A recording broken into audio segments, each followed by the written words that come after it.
What is it that is so special about you? No, I mean honestly, really. What stands out about you? What makes you different than all the rest?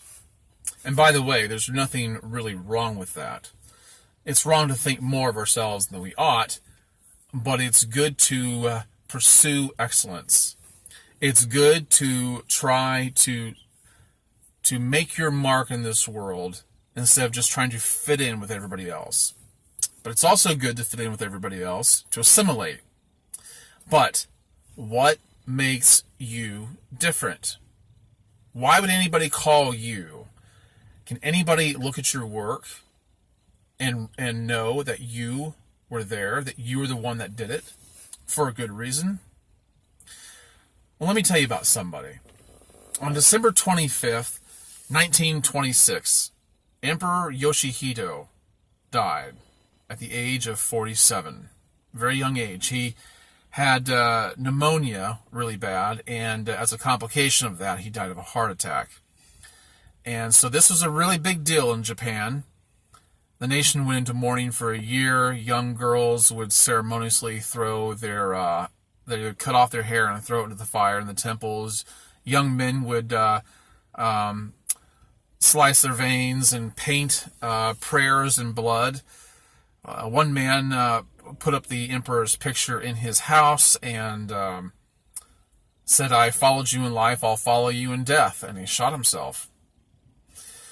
But it was a pretty big deal to the people of Japan that the emperor had died. It always is. I mean, they take it seriously. It becomes it's a big ritual. They're very honored and respected.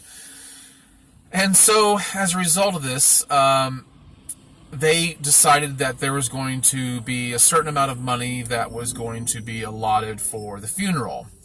And they allowed for nearly, I think it was 3 million yen, which is approximately $1.5 million in U.S. dollars back in 1927. But today, that $1.5 million would calculate to about $22 million. Can you imagine spending $22 million on a funeral? You would have to know that the stakes are pretty high, that this was going to be a pretty big deal. There's no room for mediocrity. So they called the family hearse builder named Rintaro Nishimura, and he showed up from Kyoto into Tokyo with 50 men to build a two-wheeled cart that would carry the body of the emperor that had just passed. Now, they called him for a reason. Yes, he's the traditional hearse builder for the family, but why? You see, he had a craft, an art, and he was excellent at it. And when he would build this cart would squeak and moan in a particular way that nobody really knew the secret to it. It was to be expected. It wasn't an accident. It wasn't creaky. It was a particular kind of moan and a squeak. And nobody really knew how he did it. He would build a contraption into the hub of the wheel, and so that's what would make the squeak. Now, the squeak is kind of what made him unique. However, this hearse was built of teakwood, fir, cedar, and oak, unvarnished, and he would polish it so it looked like glass. This hearse was 23.5 feet long and 12 feet high. An excellent hearse. But that's what this man did. That's why they called him. That's why he was a traditional hearse builder. This is a man that was marked by excellence. This is a man who did more than anybody else, who could deliver. And if you were to see his hearse, you would know that Rintaro Nishimura is the one who built it.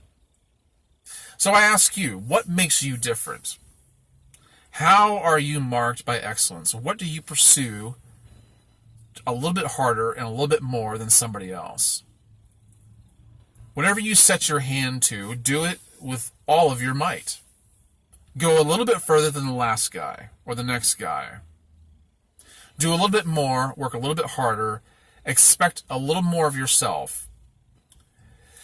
You know, it doesn't matter whether you're a financial advisor, the President of the United States, or you're flipping burgers at McDonald's.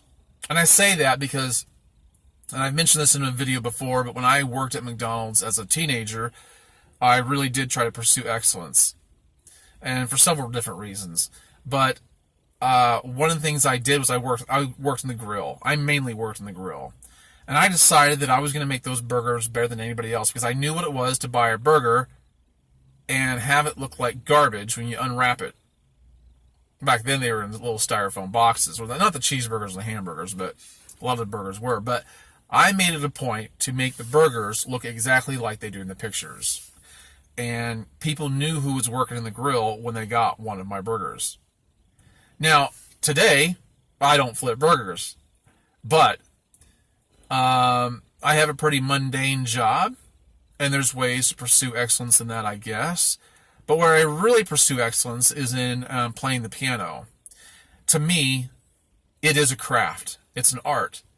And the only way to really get better in something like that is to continue to raise the bar for yourself.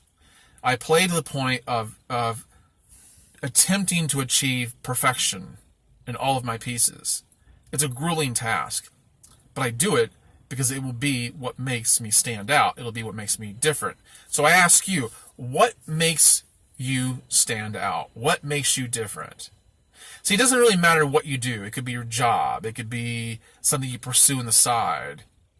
It could be the way you are with other people. Some people are marked by their congeniality and their ability to get along with others and to be able to sway others with their influence. There's people who have a particular trait that they are just a little bit better at than somebody else. And that gives people reason to call them. And so what I ask you today is, or what I challenge you today to do is raise the bar for yourself, pursue excellence, and let yourself be marked by it. And that will be what makes all the difference in the world. And see, that was back in the early 20th century, the story that I've referred to here. But people still remember Rintaro Nishimura and Emperor Yoshihito. Keep that in mind. Pursue excellence in your life. Let yourself be marked by it. Have a great day, guys. I'll catch you in the next one. Bye-bye.